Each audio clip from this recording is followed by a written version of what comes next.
Welcome to Curiosity, the podcast where science meets wonder. Join us as we explore the fascinating, the innovative, and the unexpected, from the secrets of the cosmos to the marvels of everyday life.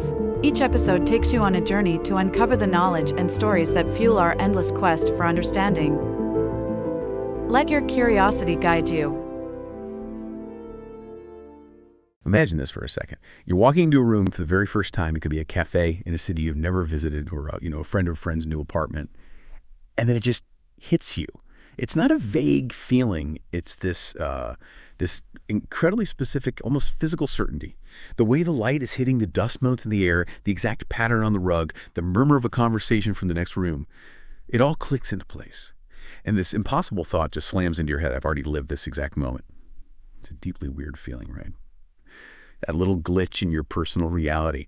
It's something philosophers and now scientists have been fascinated by for centuries. We are, of course, talking about déjà vu, that French phrase that just means already seen.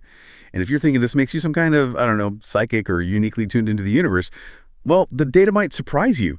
Some studies suggest that somewhere between 60 and 80% of people have felt this. That's most of us.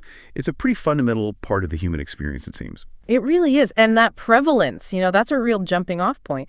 When something is that common, you can't just write it off as mystical or supernatural. So our mission in this deep dive is to really pull déjà vu out of that paranormal space and ground it firmly in what we know about the brain.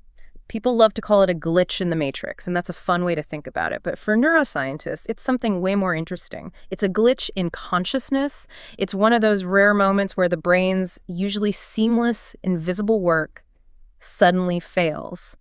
And that failure gives us this brief but amazing window into the hidden machinery of memory, of perception, and even how we build our sense of time itself.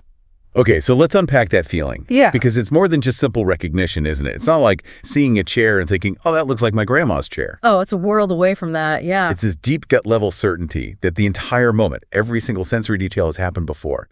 But at the same time, your rational brain is just screaming, no, that is completely physically impossible. And that's it. That contradiction is the absolute key. That mental friction is what psychologists in this context call cognitive dissonance. It's why déjà vu feels so profoundly unsettling. You're holding two completely incompatible, rock-solid certainties in your head at the exact same time. One part of your brain, the deep recognition system, is firing on all cylinders, yelling, this is a memory, this is a replay. The other part, the one that knows you just got off a plane for the first time in the city, is yelling back, no way, this is brand new. Precisely. And that collision, that's what feels so weird. It just throws your whole sense of reality off kilter, even if it's just for a few seconds. It feels like the rules just broke for a moment. Absolutely. Think about what memory is actually for. We think it's about storing facts, names and dates.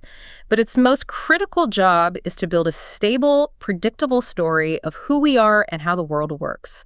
Our entire identity is built on this foundation of reliable past experience. So when that system misfires, even for a second, it shakes your trust in your own mind. One of the sources we looked at described it perfectly, I think. It said, it feels like discovering a seam in the fabric of reality. I love that phrasing. It's a moment where the invisible code that runs your conscious experience suddenly, briefly becomes visible. It makes you realize that the reality you're perceiving isn't some solid objective thing you're just observing. It's being actively manufactured second by second by your brain. And that brings us to how fleeting it is. Yeah. If that feeling of total reality breakdown lasted for, say, an hour, it would probably be terrifying. It would feel like a psychiatric episode. It would be destabilizing, for sure. But it doesn't. Déjà vu is almost always gone in a flash. It's, seconds? Maybe a minute, max? Why is that short duration so important to the uncanny feeling? That fleeting quality is just crucial because it stops you from being able to rationally examine it. It's like trying to get a good look at a flash of lightning. The second you try to grab onto it and ask, okay, what exactly is familiar here? Where have I seen this before? Was it in a dream, a movie? Poof, it's gone. All you're left with is the echo. The strong impression that you just touched on some kind of forbidden knowledge or saw a crack in the timeline, its brevity is what protects the mystery. Because your rational mind can't pin down the source, it's easier to reach for these more exotic explanations to make sense of that lingering feeling. Okay, so the unsettling feeling comes from that intense cognitive dissonance. But the cause, according to neuroscience, has to be some kind of fundamental error in how our memory works. So to get into the mechanics of this false positive, we first have to ditch the most common idea people have about memory. Right, which is that memory is like a little video recorder in your head, or a computer hard drive perfectly storing these neat little files of your past. If memory actually worked that way, déjà vu would be pretty much impossible to explain. But the truth is much messier, and honestly, much more amazing. When you remember something, your brain isn't just playing back a file. It's performing this incredible act of reconstruction. It's pulling together fragments from all over the place, from different neural networks. The distributed system, right. Yeah. So you've got like the visual bits coming from the visual cortex. Yeah. The emotion, how you felt, that's the amygdala. Right. And the context, the where and when, that's the hippocampus. Exactly. And because it's a reconstruction, not a playback, while it's fallible, it's open to errors, we are literally rebuilding the past every single time we remember it. Yeah. And this whole reconstructive process is what sets the stage for the déjà vu misfire. It seems to happen when there's this critical decoupling of two processes that are supposed to work in perfect harmony. Those two processes are recollection and familiarity. Okay, let's really dig into that distinction because this feels like the heart of it. This is where the mechanics start to become clear. For sure. So, recollection. That's your detailed episodic memory. That's the process that pulls up the whole story with all the context. When you recollect, you get the details. I saw that movie last Friday with Sarah at the downtown theater, and my popcorn was stale. That's recollection. And it's heavily dependent on the hippocampus, which is kind of like the brain's master indexer. It organizes the story. It organizes the story, exactly. Now, familiarity, that's different. It's a much faster, much more general signal. It's just that gut feeling of, I know this or I've seen this before, but with zero context. This is thought to be handled more by the parahynal cortex, which is right next to the hippocampus. It's the system that makes you recognize a face in a crowd but leaves you totally unable to remember their name or where you know them from. It's a quick pattern check. So in a nutshell, the fundamental error of déjà vu is when the familiarity system, the paracardinal cortex, just goes off like a five-alarm fire. Yes, with total certainty. But the recollection system, the hippocampus, is completely silent. It has nothing to offer. That's it, precisely. The brain's recognition software gets this massive hit. It's convinced that this complex scene perfectly matches a stored pattern. But when the system goes to pull up the source file, the when, the where, the why, it finds an empty folder. Because no such specific memory actually exists, it's a signal of recognition without a source to recognize. It's the ultimate false positive from our brain's internal software. That really clarifies the mechanism. Yeah. Okay, so now we can dive into the leading theories for how that decoupling, that false signal, actually happens in a perfectly healthy brain. The sources outline a few major contenders, and the first one really deals with time itself, the dual processing theory. Yeah, the dual processing theory, or the time lag theory, is a really elegant idea. It's rooted in the simple mechanics of the brain. It suggests that déjà vu is basically a synchronization problem, a timing glitch. Information from your senses, everything you see, hear, smell, is constantly streaming into your brain along multiple neural pathways at once. And 99.99% of the time, those pathways are in perfect lockstep. The data arrives and gets processed into conscious awareness altogether. But every so often, there's a tiny, tiny delay, a neurological stutter. A stutter is a great way to put it. We're talking about a difference of just milliseconds. One pathway, maybe the one that feeds into the familiarity system, processes the sensory information just a fraction of a second faster than the pathway feeding into your conscious awareness. So in that tiny gap, the memory system gets the input, tags the experience as familiar, and starts to file it away as a past event. Then, a few milliseconds later, your conscious mind finally gets the same packet of information. So when my conscious brain finally sees the present moment, it's looking at a scene that another part of the brain has already processed and filed away in the past events cabinet. That is the illusion in a nutshell. It's not that you've experienced it before in your life. It's that your brain's initial processing of the event was immediately stamped as a past event by the time your conscious mind caught up to the present. It creates this instant time echo right there in your skull. Your brain is essentially mixing up its own timestamps. That's fascinating. But, okay, if it's just a few milliseconds, why does it feel so profound, so almost spiritual? If the audio on a video call is delayed by 20 milliseconds, I just get annoyed. I don't feel like I'm breaking the space-time continuum. That is a fantastic question, and it gets to why the feeling is so much bigger than the cause. The profound, uncanny feeling isn't from the delay itself. It's from the brain's internal alarm system going off. That tiny delay triggers the familiarity system with maximum force, which in turn forces the brain's conflict monitoring systems, mainly in the frontal lobe, to light up. Why? Because the hippocampus is reporting no matching file. The feeling of weirdness is your conscious experience of your brain detecting a massive internal contradiction. The perceived pastness of the event is fighting with the known presentness. The stronger that conflict, the weirder it feels. So the subjective feeling is a feature of the brain trying to resolve the conflict, not just the lag itself.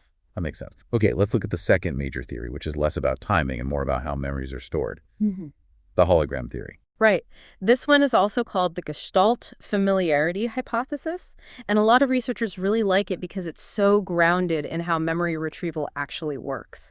So again, memories aren't single files. They're these vast, distributed patterns of neurons firing together. When you experience something, a unique pattern gets encoded. And this theory says that déjà vu happens when a totally new situation accidentally activates a huge chunk of the same neural pattern as some other separate and probably forgotten experience. Exactly. Imagine a memory is like a complex key with, say, 1,000 different grooves on it. A specific memory, like a room from your childhood home, has its own unique key. Now, years later, you walk into a hotel room on the other side of the world, and the combination of the light from the window, the texture of the carpet, the low hum from the air conditioner, and the smell of the cleaning products, this totally new combination of sensory inputs, just happens to match 990 of the 1,000 grooves on that old forgotten key. So it's an incredibly close match, a near perfect fit. But because it's not 100%, the brain can't actually retrieve the original memory of the childhood room. That's it. The pattern matching system detects this massive overlap, the hologram of the old context, and it screams familiarity. But because a few grooves are missing, or maybe the original memory was very weak to begin with, like from a dream, the system can't pull up the specific episode. All you get is that raw feeling of familiarity with none of the content. That's déjà vu. And this theory is great because it helps explain why, for instance, frequent travelers might report it more often. They're just creating more complex memory keys, increasing the odds of a partial match somewhere down the line. That's a great analogy. Okay, and the third theory brings our own focus and consciousness into it. The attentional theory. Yes, the attentional theory is all about a kind of double perception. The idea is that the first time you perceive the scene, you do it without any focused, conscious attention. So picture yourself walking through a busy airport terminal for the first time. You're distracted, you're, on the phone with your boss, you're worried about finding your gate, you're exhausted. While your conscious mind is occupied, your senses are still taking everything in. The layout of the shops, the color of the signs, the sound of the announcements. It's all being processed. So the scene is registered by the brain, but it's happening like in the background, below the level of conscious awareness. Correct. Your brain has subconsciously encoded the basic layout of the environment. Then, a moment later, you hang up the phone, you find your gate, and your attention snaps back to your surroundings. When you consciously look around and notice the terminal for what feels like the first time, your brain's familiarity signal goes off. Because, technically, it did just perceive and encode this exact scene a few moments ago. So you really have already seen it, but the first viewing was done by the brain's autopilot system. When the conscious pilot takes over, they're looking at a memory trace that has no conscious origin story. And that produces the same feeling, intense familiarity without a source. This theory is particularly compelling when you think about the links to fatigue and stress. We know that when we're tired or stressed, our attention is scattered. We rely more on that subconscious autopilot processing. That just makes a delayed, double-take perception like this much more likely. These are all really plausible mechanisms: timing lags, pattern matching, distracted perception. But to really tie this to the physical brain, we have to talk about the most direct evidence we have: the temporal lobe hypothesis. This is definitely the most robustly supported hypothesis because it connects the feeling directly to specific brain structures we can actually point to.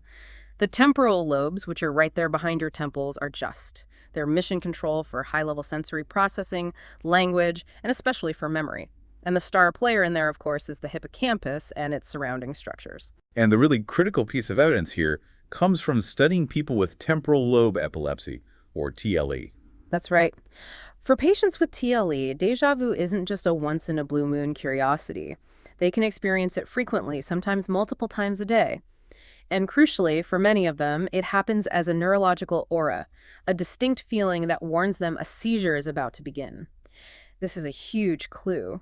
It tells us the feeling of déjà vu can be triggered by abnormal electrical activities starting in and spreading through the temporal lobe, basically scrambling the memory circuits. So the theory is if a seizure, which is like a massive electrical storm in the brain, can cause intense and prolonged déjà vu, then maybe the normal fleeting déjà vu we experience is just a tiny electrical hiccup, a mini storm in a healthy brain. Exactly. A little momentary abnormal electrical discharge that briefly throws the memory tagging system out of whack. And the most incredible proof for this isn't just watching what goes wrong in TLE patients. It's that researchers can actually create the feeling on demand. The brain stimulation studies. This stuff sounds like pure science fiction. It's just stunning proof of concept. During some types of brain surgery, for tumors or epilepsy, patients can be awake with local anesthesia. This lets the surgeons map out critical brain areas before they operate. And by using a tiny electrode to pass a very mild current into specific parts of the temporal lobe, they have been able to reliably trigger a strong immediate experience of déjà vu in patients. People will be lying on an operating table, fully aware of where they are, and suddenly report this overwhelming conviction that they've lived that exact moment before, an experience they objectively could not possibly have had. Wow.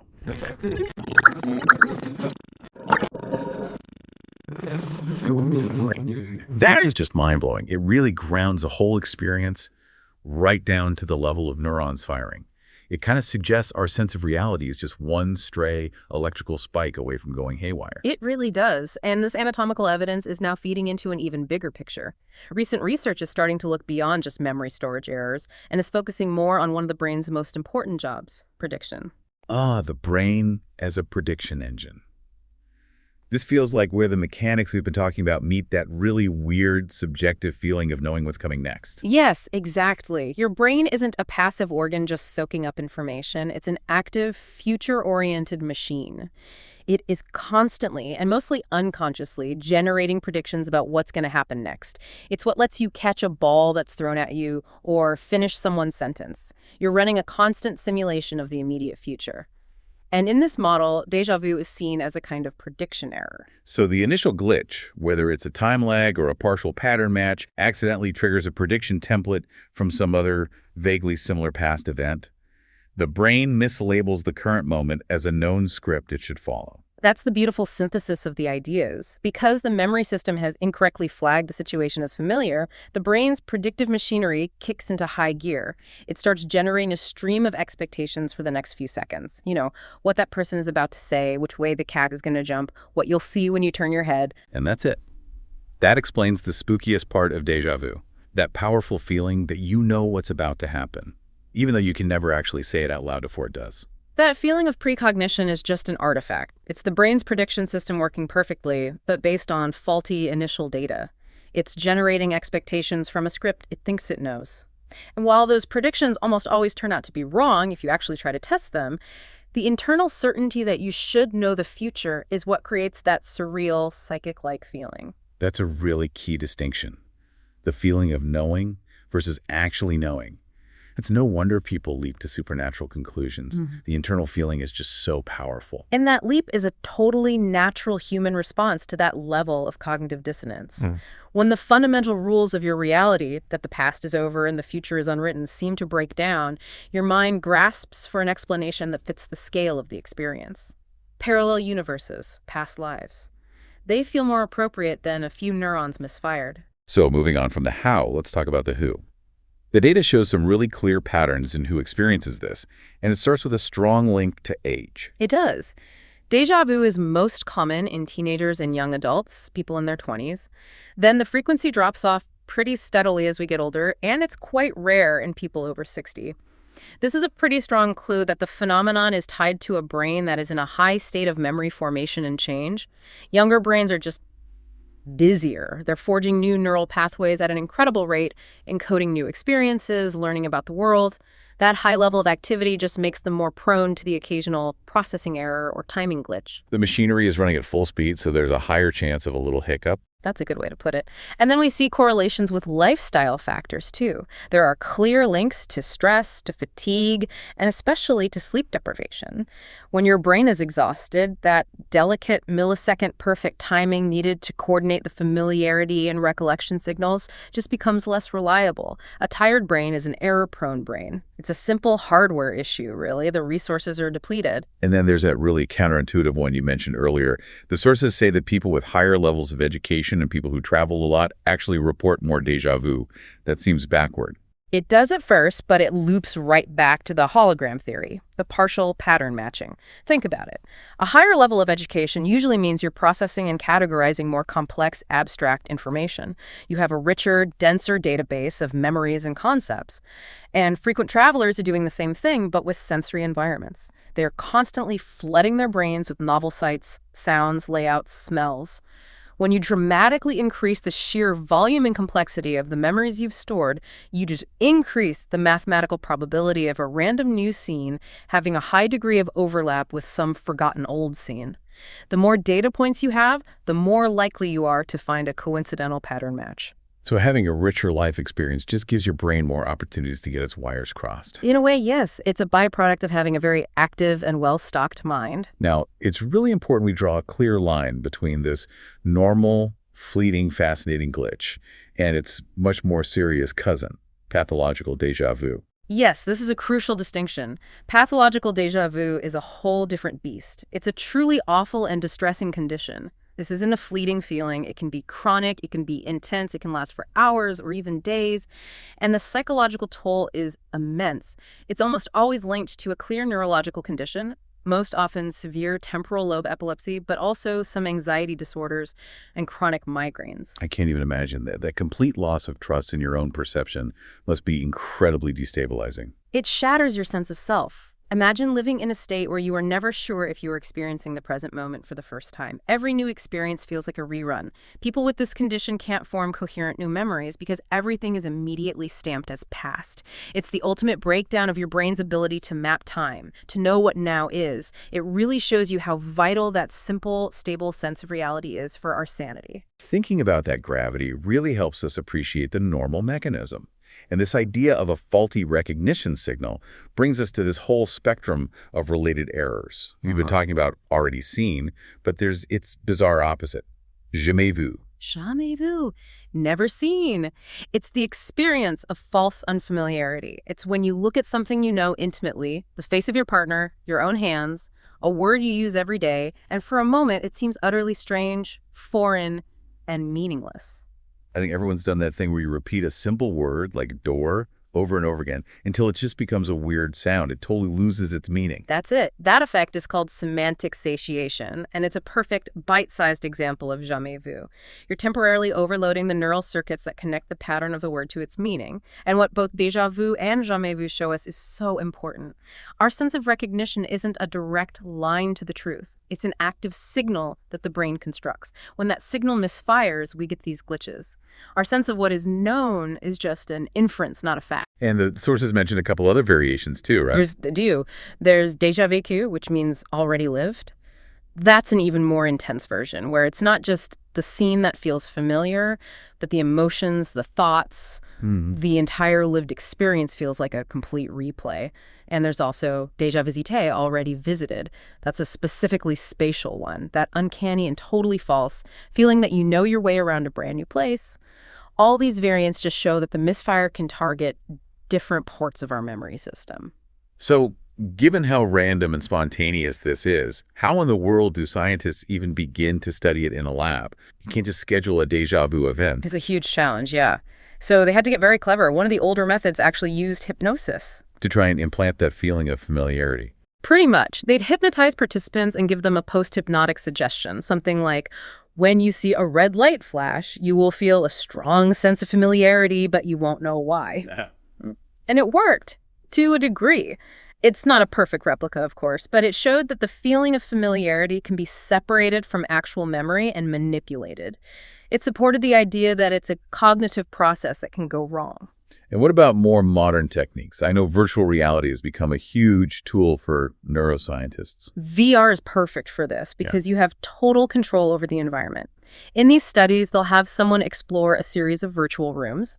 Then later, they'll show them a brand new room that has the exact same spatial layout, the same geometry, doors in the same place, windows in the same place, but with all the surface details changed. Different furniture, different wallpaper, different art. So the structure is a match, but all the visual data is new. Exactly. And when people enter that structurally identical but visually new room, they report a big spike in déjà vu-like feelings. This is powerful support for that hologram theory. It suggests our brains are recognizing the deep, underlying spatial pattern, the blueprint, and that's what's triggering the familiarity signal, even though consciously everything we're looking at is brand new. And finally, what about brain imaging? What can we see happening in the brain right after the glitch occurs? Imaging studies, like with fMRI, have been really key for looking at the aftermath, the conflict resolution phase. What they see is that moments after someone reports feeling déjà vu, there's a big burst of activity in the frontal lobes, specifically in the parts of the brain we know are involved in error detection and decision-making. So what is that activity telling us? It's telling us that the brain CEO knows something is wrong. The rational executive part of the brain is basically lighting up and saying, whoa, hold on, we're getting a massive familiarity signal from the temporal lobe, but we have zero supporting evidence this doesn't add up. That internal alarm, that detection of a contradiction, is what we consciously experience as the unsettling weirdness of déjà vu. It's the feeling of your own brain trying to solve an impossible puzzle. This whole deep dive really pulls déjà vu out of the mist and into the lab. But even with all these mechanical explanations, it still makes you grapple with these enormous philosophical questions, doesn't it? About memory and time and our own minds. Oh, the philosophical implications are huge. I mean, think about it. If our most basic sense of what's known and what's new can be spontaneously wrong, how much can we really trust any of our subjective experiences? This has real-world consequences for things like eyewitness testimony in courtrooms. Someone can be 100% certain they remember a face, but that certainty could be a product of a neural glitch, not a reflection of reality. It forces you to question the very stories we tell ourselves about our own lives. And it completely messes with our idea of time. It shatters it. We experience time as this smooth, straight river flowing from past to present to future. But something like the dual processing theory suggests that our feeling of now isn't a direct perception. It's a conclusion the brain manufactures from different data streams. Déjà vu is a moment where you see the manufacturing process fail. It suggests the linear nature of time, as we feel it, is a fragile illusion created by our neural wiring. And that brings us back to that deepest mystery in all of neuroscience, the hard problem of consciousness. Why does a simple processing error have a feeling at all? That is the ultimate question. Why does this have a specific subjective texture to it, a what-its likeness? Why isn't it just a silent error that a computer could detect but we wouldn't feel? The fact that it manifests as this recognizable, uncanny experience tells us that consciousness isn't just a passive observer, it's an active creator. And when its creations have flaws, those flaws have feelings attached to them. So to sum this all up for the listener, who has almost certainly felt this strange moment, we've taken away the ghosts and the past lives, and what we're left with are these biological mechanisms, timing errors, pattern-matching glitches, little electrical hiccups. It's the brain's usually invisible machinery subtly becoming visible. Déjà vu is your brain briefly showing its work, and in doing so, it reveals just how many complex, fragile steps are involved in creating a stable, coherent sense of the present moment. The real miracle is that it works so perfectly almost all of the time. The feeling itself is over in a second, and you're left a little disoriented, maybe a little intrigued. But the real gift of the experience isn't the feeling itself. It's the questions it leaves you with. It's a reminder of how much we take for granted about this seamless reality our brains build for us. So here's a final thought for you to take away. The next time you get that eerie jolt, that impossible certainty that you've been here before, just take a second and think. Ugh. If my brain can sometimes misfile the timestamp on the present, mistaking it for the past, how much of what I call memory is a perfect recording and how much is just a plausible story my brain is telling itself to make sense of the world? It's a thought that should make you appreciate the stunning, mysterious, and ultimately fallible machine you're carrying around in your head every single day.